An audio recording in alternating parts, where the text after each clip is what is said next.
It was a quiet night on the outskirts of Crestwood City.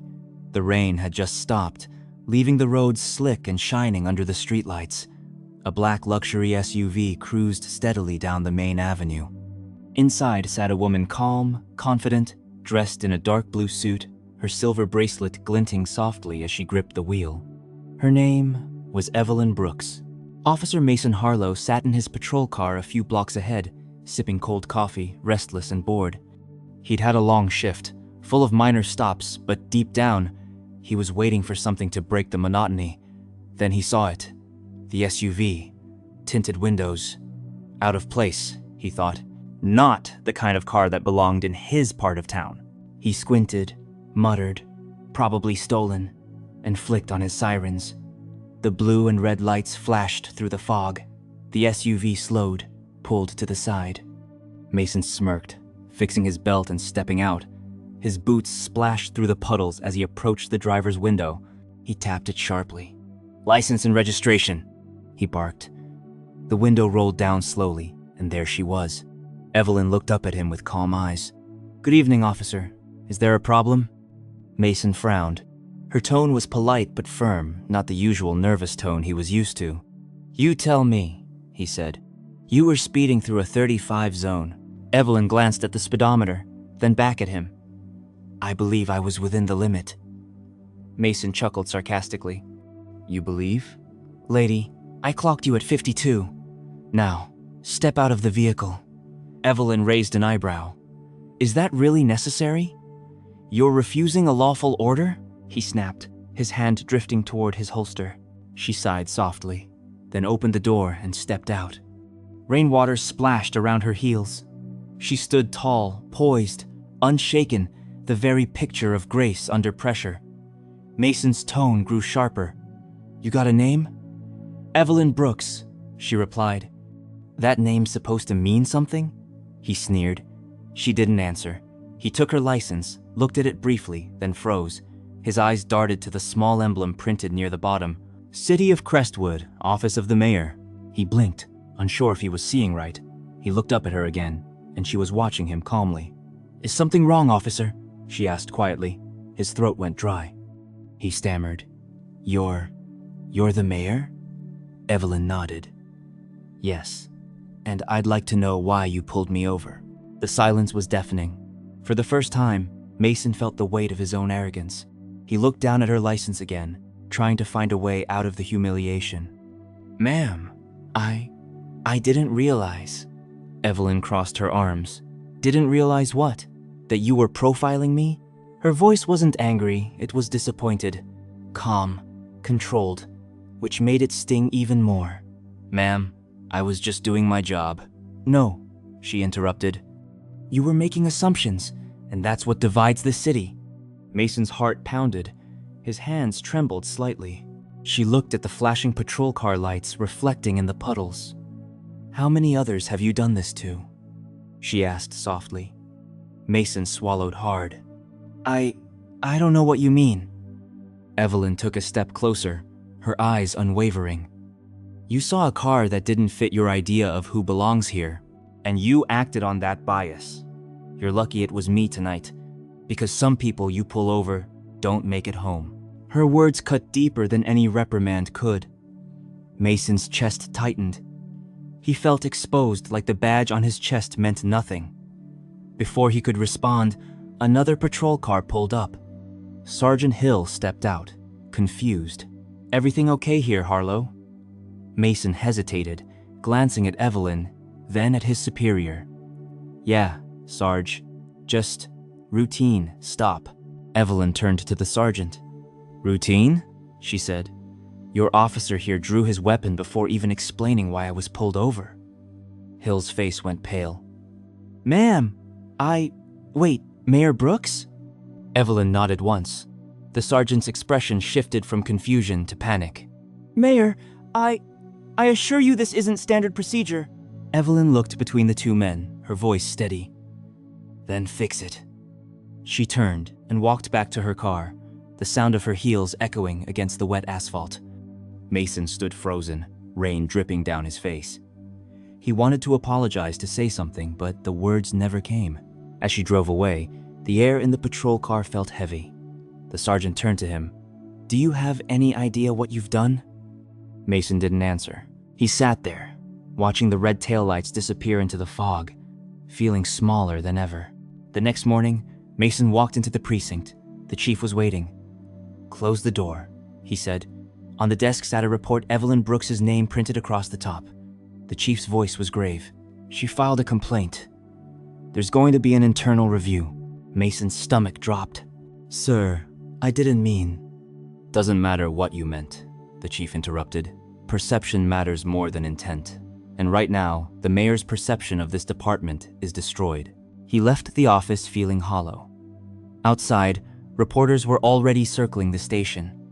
One shouted, "Officer Harlow, is it true you pulled over the mayor because of racial profiling?" Mason said nothing. Cameras flashed. Questions echoed. His career, his reputation, all unraveling in one night. Meanwhile, Evelyn stood at a podium downtown, addressing the media. "Last night's encounter wasn't about me," she said calmly.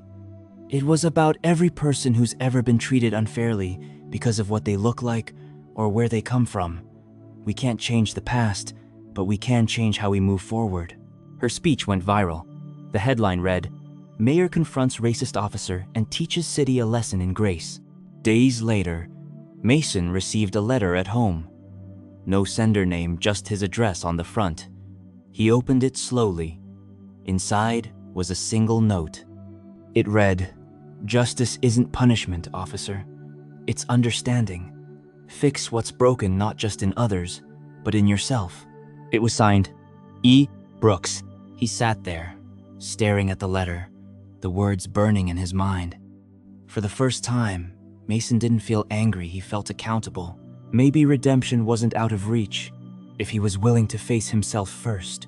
That night, he drove to City Hall, stood outside in the rain, and looked up at the lit windows of the mayor's office. He wanted to thank her, but instead, his phone buzzed. A text from an unknown number. "You think she's innocent? Wait until you learn what really happened that night." Mason froze. "Who is this?" he typed back. No reply. Just 3 dots, then nothing. His chest tightened. Lightning flashed across the sky. The message still glowed on his phone, and in that moment, Mason realized this story was far from over. The next morning, Officer Mason Harlow woke up with a message still haunting him. "You think she's innocent? Wait until you learn what really happened that night." He replayed it over and over, trying to shake the unease clawing at his gut. Who would send that? And what did they mean by what really happened?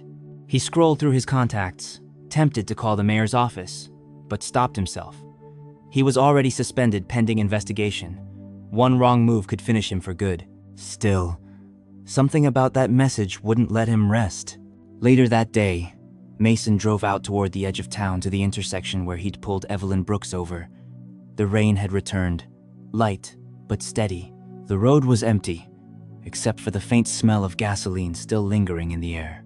He stood there, hands in his pockets, staring at the spot where his career had changed forever. That's when he noticed it. A small black security camera mounted on a nearby streetlight. It was angled perfectly toward where Evelyn's SUV had stopped. His heart raced. If that camera had footage, it might show what really happened that night. He called his old partner, Officer Daniels. "You still have access to traffic cams?" Mason asked quietly. Daniels sighed. "You're suspended, man. You know I can't. I'm not asking for favors. Just check the footage from 4th and Elm 2 nights ago. Please." An hour later, Daniels called back, voice low. "You might want to see this for yourself." Mason met him in an empty parking lot behind the precinct. Daniels handed him a flash drive. "I shouldn't be doing this," he muttered. "But after watching it, I think you deserve to know." Mason plugged the drive into his laptop. The screen flickered grainy footage from a traffic cam. He saw his own patrol car pull over the SUV. He saw himself step out, saw the moment he walked to the window. Then something caught his eye. Before he even reached Evelyn's car, another set of headlights appeared briefly in the distance. A black sedan parked across the street. Someone inside, filming. The camera panned toward Mason's patrol car. Like they were expecting the confrontation, Mason leaned forward, his pulse quickening. What the hell? The sedan's brake lights flashed once and then it drove off, slow and deliberate. Whoever it was had been watching the whole time. Daniels frowned. You think someone set you up? Mason nodded slowly. Or her. That night, Mason couldn't sleep. The more he thought about it, the stranger it seemed. Evelyn's calm composure, the way she spoke, like she was ready for him to make a mistake, like she knew the cameras were rolling. The next morning, Mason decided to confront her. He dressed in plain clothes and drove to City Hall. Security stopped him at the door. The mayor isn't taking unscheduled visitors, one guard said. Mason handed over his badge, the one they'd taken from him. Tell her Mason Harlow is here, he said firmly. She'll want to see me. Minutes later, he was escorted up to the mayor's office. Evelyn sat behind her desk, the city skyline glowing behind her. She looked calm, as always. Officer Harlow, she said coolly. You shouldn't be here. I just want to talk, Mason said. She folded her hands. About what? Mason hesitated. About the footage from the night you say I profiled you. For the first time, Evelyn's expression faltered just slightly. What footage? She asked. The one showing the black sedan watching us. Someone was filming, waiting. She leaned back slowly. You shouldn't be digging into this. Why not? Mason pressed. If you're innocent, you've got nothing to hide. Her voice softened, but her eyes stayed sharp. You don't understand the world you've stepped into, officer. There are people who benefit from chaos, and they're using both of us to make their point. Mason frowned. Who? Before she could answer, her phone buzzed. She glanced at the screen, then went pale. We're done here, she said suddenly, standing up. Mason stood too. Mayor Brooks! But before he could finish, 2 security officers burst through the door. Ma'am, we need to evacuate you, one said urgently. There's been a breach at your residence. Evelyn froze, eyes wide. My daughter's at home. Mason's blood ran cold. Let me help. She hesitated, then nodded once. You drive. Minutes later, they sped through the rain toward her gated property on the east side of the city. Police cars already surrounded the area. Officers were shouting orders, lights flashing through the storm. The front door was shattered. Evelyn jumped out before the car even stopped. Claire! She screamed. Mason followed close behind, gun drawn, heart racing. They burst into the living room and stopped dead. The place was trashed, broken glass everywhere, furniture overturned. But what froze them wasn't the chaos. It was what was written on the wall. In red spray paint bold, dripping letters were the words, "She doesn't deserve to lead." Evelyn covered her mouth, trembling. Mason scanned the room, flashlight in hand. Then he saw it, a small phone placed on the table, recording. A live stream. He picked it up. The screen flickered to life, showing an anonymous, masked face. The voice was distorted, the same one from before. Good evening, Officer Harlow. Mayor Brooks. You've both been played. The truth isn't what you think. Evelyn whispered. Who are you? The figure tilted its head slightly. The man who made sure you met that night. The man who knows what happened to your husband, Mayor Brooks. Evelyn's knees went weak. My husband's death was an accident. The voice chuckled. Was it? Mason stared at the phone, his pulse thundering. What is he talking about? Evelyn's eyes filled with tears. My husband died 3 years ago in a car crash. They said it was mechanical failure. She looked at Mason, voice trembling. But the car he drove that night, it was one of the vehicles from the police impound lot. Mason's breath caught. What are you saying? She looked at him terrified, but resolute. I'm saying someone inside your department killed him. Before Mason could respond, the lights in the house flickered, then went out completely. A loud metallic sound echoed from outside. Evelyn whispered, He's here. Mason drew his weapon, stepping toward the window, heart hammering in his chest. Thunder roared overhead, and through the lightning flash, he saw a shadow move across the driveway, tall, deliberate, watching them. Then a voice came from the darkness outside, deep, calm, chilling. You both should have stayed quiet. The storm raged outside as Mason stood by the shattered window, gun drawn, rain dripping from the ceiling.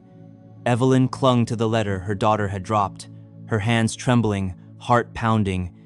The masked voice had said too much, and now, whoever was outside was coming to silence them. Lightning flashed again. A dark figure moved closer through the downpour, slow, confident, unbothered by the chaos. Mason crouched low, signaling Evelyn to stay back. His pulse thundered as he loaded another round into his pistol. Then crash! The front door burst open. The intruder stepped inside. Tactical gloves, black jacket, masked face. The same distorted voice from the phone.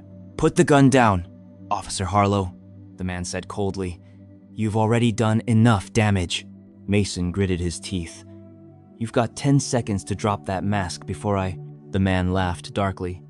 "Still pretending to be the good cop, huh? You should have stayed suspended." Mason's voice was steady. "Who are you?" The man tilted his head. "You already know." He slowly pulled off his mask, revealing the one face Mason least expected. Captain Reed, his former superior. The man who signed his suspension papers. The same man who had always told him to stay in his lane whenever issues about racial profiling hit the department. Mason's stomach twisted. "You?" Reed smirked. "You really think that stop was random? That was my setup. You were supposed to humiliate her, bring her down. But you froze. You failed." Evelyn's eyes widened. "You used him." Reed nodded slowly. "This city was never meant to be run by someone like you, Mayor Brooks. You were getting too close to things you shouldn't have: the missing funds, the illegal vehicle transfers, the truth about your husband's car. I had to make sure you'd fall before you found out." Mason stepped forward. "You killed her husband?" Reed's smirk faded. "I cleaned up a mistake. He found out about our operation, the car smuggling ring that funded half this department's luxuries. He was going to expose me." Evelyn's voice trembled, but her gaze was fierce. "You murdered him." Reed raised the gun toward her. "Call it what you want. Tonight, I finish what I started." Mason moved fast. "No!" He lunged just as Reed fired. The bullet grazed Mason's arm, pain shot through his shoulder, but he didn't stop. He tackled Reed to the floor, both men struggling in the rain-soaked living room, fists colliding, adrenaline roaring. Reed slammed Mason's head against the floor, snarling, "You're just like them, you don't know your place!" Mason gritted his teeth and punched back, hard, knocking the gun loose. Evelyn grabbed it before it hit the ground. She aimed it at Reed, hand shaking. "You took everything from me," Reed sneered. "You won't pull that trigger. You're too righteous for that." For a moment, everything was still thunder, rain, the sound of Evelyn's ragged breathing. Then she whispered, "You're right. I won't." She tossed the gun to Mason, and Mason, bleeding and shaking, stood tall. "But I will do what's right." He pulled out his phone, the camera already recording, and pointed it straight at Reed. "Confess. Right now. Tell them what you did." Reed glared. "You think anyone will believe?" Mason kicked him hard in the chest, sending him crashing against the wall. "Say it!" Finally, Reed spat out the words. "Fine! I set you both up! I leaked the footage! I killed her husband! The mayor was supposed to go down, not me!" Evelyn's tears mixed with the rain as Mason turned the phone toward her. "It's over." Seconds later, red and blue lights flashed outside. Reinforcements stormed in, guns drawn. Reed tried to run, but Mason shoved him to the ground, cuffs clicking tight around his wrists. Evelyn's daughter rushed in, crying, clinging to her mother. Evelyn held her close, whispering, "It's okay, baby. It's finally over." As they escorted Reed away, the storm began to fade. The air grew still again, heavy, but clean. Justice had finally spoken. Weeks later, the headlines told the story that shook the city. Police captain arrested for corruption and murder, cover-up mayor, and officer clear their names. Mason was reinstated, not as a regular cop, but as part of the mayor's new task force for internal reform. Evelyn made good on her promise to rebuild trust between the people and those sworn to protect them. During the press conference, she said, "We can't change the past, but we can hold it accountable." Mason stood beside her, his arm in a sling, nodding. After the cameras turned off, Evelyn looked at him quietly. "You saved my life, twice. He smiled faintly. "You changed mine." But as they left the stage, a man in a dark suit handed Mason a small envelope. "No, sender," the man said, then walked away. Mason frowned, opening it. Inside was a single photograph, Captain Reed in handcuffs, being led away. But behind him, half hidden in the shadows, stood another man, watching, smiling. Written on the back of the photo were 5 chilling words. Reed was never the boss. Mason's jaw tightened. He looked at Evelyn. She was still waving to the crowd, unaware. He slipped the photo into his pocket, eyes narrowing. Because even after justice is served, the truth isn't done yet. If you were Officer Mason, would you tell the mayor what you just found? Or protect her from what's coming next? Tell us your answer in the comments below. And if you believe that truth always finds the light, hit that like button, subscribe, and turn on notifications, because the next story might just be the one that changes everything.